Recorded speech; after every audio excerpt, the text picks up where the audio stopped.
Dad పిలిచారంట. Last month నీ expenses 60 lakhs. ఏం చేస్తున్నావు అంత డబ్బు అంతా?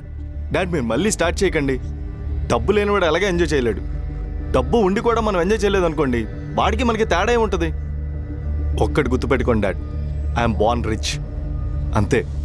నీ ఇష్టం వచ్చినట్టు తగలెట్టుకుంటూ పోతే నీ కొడుకులు వాళ్ళ కొడుకులు మళ్ళీ జాబ్ల కోసం రోడ్డు మీద తిరుగుతారు. గోవాలో క్యాసినోకి 40 lakhs వేస్ట్ చేశావు.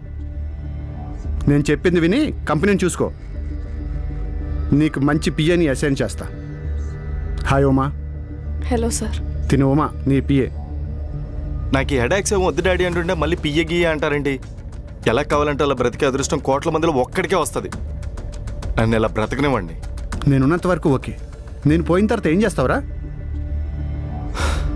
మన కంపెనీ అమ్మేసి ఆస్ట్రేలియా వెళ్ళి సెటిల్ అయిపోతాను. నాకు ఈ ప్లాన్ ఎప్పటి నుంచో ఉంది. ఇప్పుడు మీరు అడిగారనే చెప్తున్నాను.